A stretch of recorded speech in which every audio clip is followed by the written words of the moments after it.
नमस्कार दोस्तों, मैं दिव्यांश आप सभी का स्वागत करता हूं आपके अपने चैनल दिव्यांश पाठशाला में। उम्मीद करता हूं कि आप सभी लोग सकुशल होंगे। भारतीय इतिहास के आज के सेशन में आप सभी का विशेष स्वागत है, जहां हम लोग चर्चा करने वाले हैं इतिहास के प्रीवियस ईयर क्वेश्चंस के बारे में। प्रीवियस ईयर क्वेश्चन क्या है? ये उन सभी लोगों के लिए इंपॉर्टेंट है जो उत्तर प्रदेश अधीनस्थ सेवा चयन आयोग, एसएससी, रेलवे, इन एग्जाम्स की तैयारी कर रहे हैं। क्योंकि हमने किया गया है, हमने इन सभी एग्जाम्स के 30 साल पहले के जितने क्वेश्चंस थे सबको पिक किया है और सबको फिर लगा लिया है। अब अगर 30 साल के क्वेश्चंस का रिवीजन करना है तो इस कंप्लीट सीरीज को फॉलो अप करिएगा। इस सीरीज की हमारे यहाँ 9th क्लास है। सेशन पसंद आता है तो लाइक करके दोस्तों के साथ शेयर कर दीजिएगा। अपने विचारों को कमेंट करके बताइएगा और चैनल पे को सब्सक्राइब नहीं किया है तो सबसे पहले सब्सक्राइब कर लीजिएगा, क्योंकि आपका एक एक सब क्वेश्चन हमारे लिए मोटिवेशन का और आपका सिलेक्शन के प्रति एक नया कदम होता है। तो चलिए सिलेक्शन के प्रति नए कदम को आगे बढ़ाते हुए पहला क्वेश्चन देखते हैं, जिसका जवाब आपको देना है। भारत में द्वैध शासन सर्वप्रथम किसके शासनकाल में लागू किया गया था? किस सम्राट द्वारा, या किस गवर्नर द्वारा, किस गवर्नर जनरल के शासनकाल में सबसे पहले भारत में द्वैध शासन आया था? चार ऑप्शन है: Morley Minto, Montagu Chelmsford, Simon commission, Bharat शासन अधिनियम 1935। कौन सा ऑप्शन सही रहेगा ये आपको बताना है, आपको कंफर्म करना है। मैं आपको 4 सेकंड का समय दे सकता हूँ। जैसा कि मैं देख रहा हूँ आपका जवाब सही आया है कि मॉन्टेगू चैम्सफोर्ड सुधार जो था, इसके माध्यम से सर्वप्रथम भारत में द्वैध शासन प्रारंभ हुआ था। द्वैध शासन का मतलब क्या होता है? द्वैध शासन का मतलब होता है कि किसी भी चीज की अगर आप पे द्वैध शासन है तो कर नियंत्रण प्रणाली किसी के हाथ में होगी, प्रशासनिक इकाई किसी के हाथ में होगी। जिसके हाथ में कर नियंत्रण की इकाई होती है उसका सिर्फ कार्य आपका दोहन करना और आपसे कर की वसूली करना।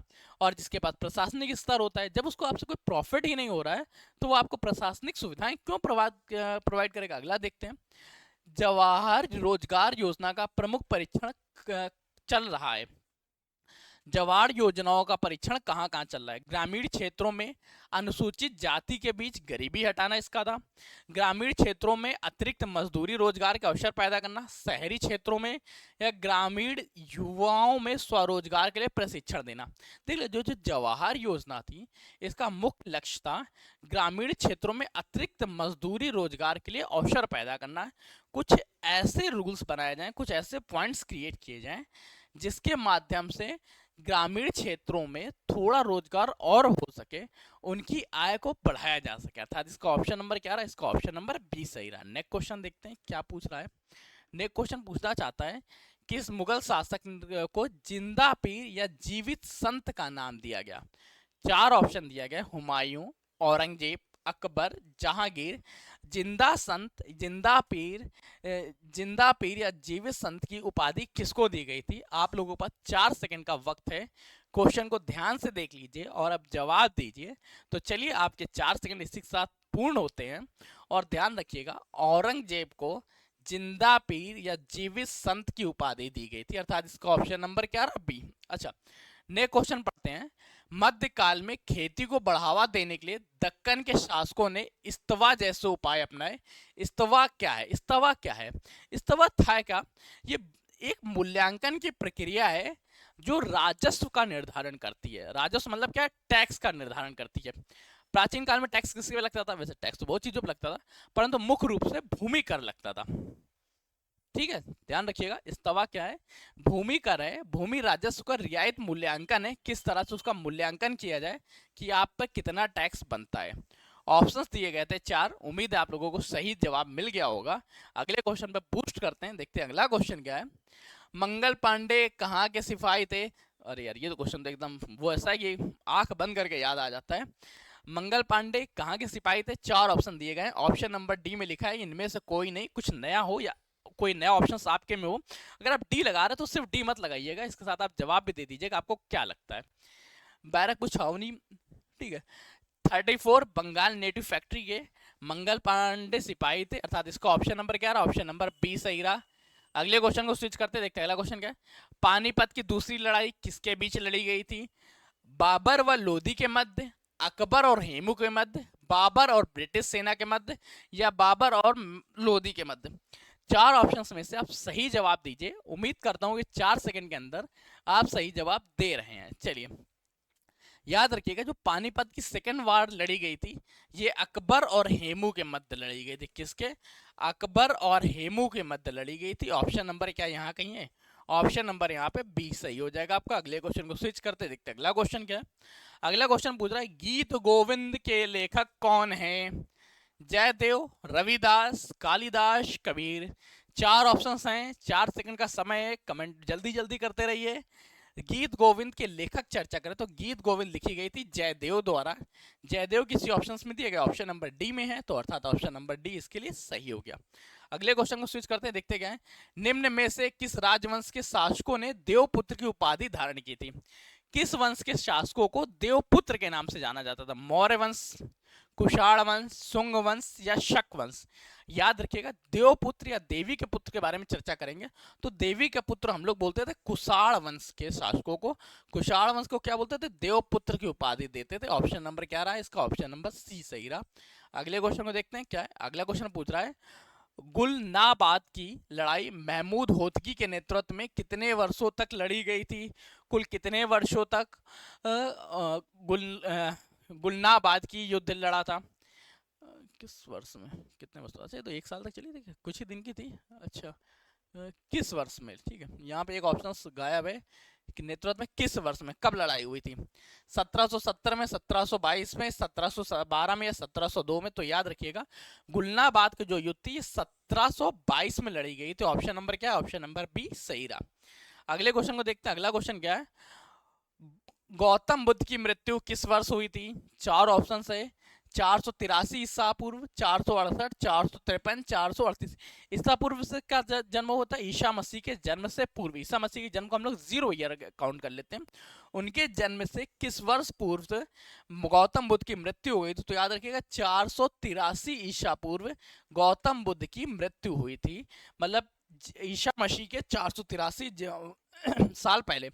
पानीपत की तीसरी लड़ाई मराठों के मध्य हुई थी। किन किन के मध्य हुई थी? पानीपत की जो तीसरी लड़ाई थी वो अफगान सैनिक और मराठा सैनिकों के मध्य हुई थी। क्या किसी ऑप्शन में लिखा है? ऑप्शन नंबर डी दिया गया, तो बाकी ऑप्शन तो इसके गलत ही हो गए। अगले क्वेश्चन को देखते हैं क्या है। ब्रिटिश शासन को उखाड़ फेंकने के लिए कूका आंदोलन आयोजित किया गया था। ब्रिटिश शासन को उखाड़ फेंकने के लिए कूका आंदोलन आयोजित किया गया था। आपके पास चार ऑप्शंस दिए गए हैं। पहला ऑप्शन है पंजाब, दूसरा उत्तर प्रदेश, तीसरा राजस्थान, चौथा बिहार। इन चार में से कौन सा ऑप्शन सही रहेगा? जल्दी से कमेंट करके बताइए। याद रखिएगा, ब्रिटिश शासन को उखाड़ फेंकने के जो कूका आंदोलन किया गया था, इसका आयोजन पंजाब में हुआ था। अर्थात इसका ऑप्शन नंबर क्या है? ऑप्शन नंबर ए सही हो गया। अगले क्वेश्चन को स्विच करते देखते हैं अगला क्वेश्चन क्या है। चंद्रगुप्त ने अंतिम नंद शासक को गद्दी से उतार दिया, उसका क्या नाम था? जिस अंतिम नंद वंश को चंद्रगुप्त ने हराया था या चंद्रगुप्त ने हटा के चंद्रगुप्त मौर्य के उपाधि के खुद शासन प्रारंभ किया था, वो था घनानंद। अब घनानंद के बारे में एक कहानी है, उस कहानी को फिर कभी बताएंगे, क्योंकि अभी ये थोड़ा सा वक्त समय है, सीमित है, और हमें थोड़ा सा बाहर भी निकलना है। चंद्रगुप्त मौर्य, कौटिल्य और घनानंद, तीन इस कहानी के पात्र हैं। तीनों कहानियों को हम लोग, इस कहानी को बाद में देखेंगे, पहले देखते हैं नेक्स्ट पॉइंट क्या है। चंद्रगुप्त का उत्तराधिकारी कौन था? चंद्रगुप्त मौर्य का उत्तराधिकारी कौन था? चार ऑप्शन, बिंदुसार, हेमुशारा, अशोक, सन्निधाता। आप लोग जल्दी से कमेंट करके बताइए, चंद्रगुप्त मौर्य का उत्तराधिकारी कौन है? याद रखिए, चंद्रगुप्त मौर्य का उत्तराधिकारी बिंदुसार थे। कौन थे? बिंदुसार। क्या बिंदुसार किसी ऑप्शन में दिया? ऑप्शन नंबर डी में दिया गया, डी नंबर लगा दीजिए। अगले क्वेश्चन पे आगे बढ़िए। शुंग वंश के बारे में पूछ रहा है। शुंग वंश का शासनकाल क्या था? 178 से 73 ईसा पूर्व, 180 से 73 ईसा पूर्व, 182 से 73 ईसा पूर्व, 185 से 73 ईस्वी तक शुंग वंश के बारे में चर्चा करें। आप लोगों को 4 सेकंड का समय दे रहा हूं, आप लोग जल्दी से कमेंट करके बताइएगा, फिर हम लोग चर्चा करते हैं। शुंग वंश का जो प्रशासन काल के बारे में चर्चा करें, इसका प्रशासनिक काल था 185 से लेकर 73 ईसा पूर्व। ऑप्शन नंबर क्या रहा? इसका ऑप्शन नंबर डी सही रहा। नेक्स्ट क्वेश्चन को स्विच करते हैं, देखते हैं अगला क्वेश्चन क्या है। श्रीरंगपट्टनम की संधि किनके मध्य हुई? टीपू सुल्तान के साथ कौन थे? लॉर्ड कॉर्नवालिस थे। लॉर्ड कॉर्नवालिस क्या किसी ऑप्शंस में दिए गए हैं?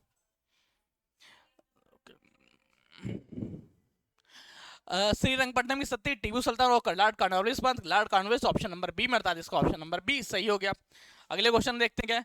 आजाद हिंद का निर्माण किसकी सहायता से किया गया था? आजाद हिंद के निर्माण के बारे में चर्चा करें तो आजाद हिंद का निर्माण जापान ने किया था।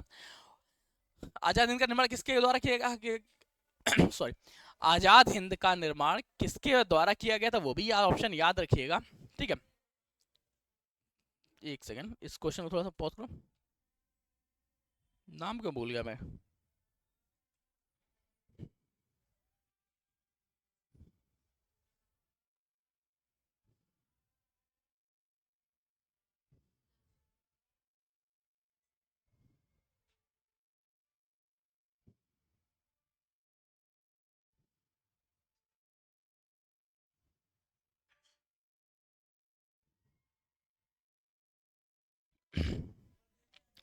आजाद हिंद फौज का निर्माण किया था सुभाष चंद्र बोस ने। सुभाष चंद्र बोस ने किसकी मदद ली थी? इसमें जापान की मदद ली थी, अर्थात ऑप्शन नंबर इसका सी सही रहा। नए क्वेश्चन स्विच करते हैं, क्या है? चंगेज खान ने स्थापित किया था। चंगेज खान ने किस राजवंश की स्थापना की थी? मुगल साम्राज्य की स्थापना की थी, लोधी वंश की स्थापना की थी, मयूर वंश की स्थापना की थी, मंगोल वंश की? चंगेज खान थे जो मंगोल साम्राज्य की स्थापना करते हैं, और ये मंगोल आक्रांता के नाम से जाने जानते हैं। ये मतलब इन्होंने एकदम हद कर रखी थी मुगल शासनकाल में। मुगल शासनकाल में समय समय पे युद्ध करने चले आते थे। अगला क्वेश्चन देखते हैं, फ्रांसीसी क्रांति किस वर्ष हुई थी? 1786, 1787, 1788, 1789। चार ऑप्शंस दिए गए, उम्मीद करता हूं कि आप लोग सही जवाब दे रहे होंगे। फ्रांसीसी क्रांति जो थी वो 1789 में घटित हुई थी। कब? 1789। ऑप्शन नंबर क्या रहा? इसका ऑप्शन नंबर डी सही रहा। नए क्वेश्चन देखते हैं। नए क्वेश्चन क्या है? आर्य समाज की शुरुआत किसने की थी? आर्य समाज की शुरुआत स्वामी विवेकानंद द्वारा हुई, राजा राम मोहन रॉय द्वारा की गई, गोपाल कृष्ण गोखले द्वारा की गई, या स्वामी दयानंद सरस्वती द्वारा की गई? आर्य समाज की स्थापना स्वामी दयानंद सरस्वती ने की थी, अर्थात ऑप्शन नंबर क्या रहा? इसका ऑप्शन नंबर डी सही रहा। देखिए, आज थोड़ी समय की किल्लत है, मुझे एक थोड़े से इंपॉर्टेंट काम की वजह से बाहर जाना है। आपकी क्लास इसी वजह से थोड़ी शॉर्ट लिस्टेड होती जा रही है। बिंबिसार कहाँ का शासक था? जब बिंबिसार के बारे में देखते हैं तो मगध शासक, कंबोज शासक, अवध शासक या गंधार शासक? ध्यान रखिएगा, बिंबिसार मगध शासक था। इसका ऑप्शन नंबर क्या रहा? ऑप्शन नंबर ए सही रहा। अगले क्वेश्चन को देखते हैं। अगला क्वेश्चन देखते हैं, टीपू सुल्तान कहाँ का शासक था? टीपू सुल्तान कहाँ का शासक था? टीपू सुल्तान के बारे में चलिए चार ऑप्शन थे, जल्दी जल्दी जवाब दीजिए। बंगाल, कर्नाटक, हैदराबाद, मैसूर। याद रखिए, टीपू सुल्तान मैसूर का शासक था। ऑप्शन नंबर क्या रहा है? इसका ऑप्शन नंबर डी सही रहा। अगले क्वेश्चन को स्विच करते, क्या है? केसरी की उपाधि किसने प्राप्त की थी? केसरी की उपाधि लाला लाजपत राय द्वारा प्राप्त की गई थी। ठीक, ऑप्शन नंबर क्या रहा? इसका ऑप्शन नंबर है ऑप्शन नंबर ए सही रहा। लाला लाजपत राय को केसरी के नाम से जानते थे। अगला क्वेश्चन देखते हैं। चलिए, उम्मीद है आपको सेशन पसंद आया होगा। आज के सेशन को यहीं रख रहे हैं, तब तक के लिए कीप स्टडी, कीप स्माइलिंग, पढ़ते रहिए, मुस्कुराते रहिए।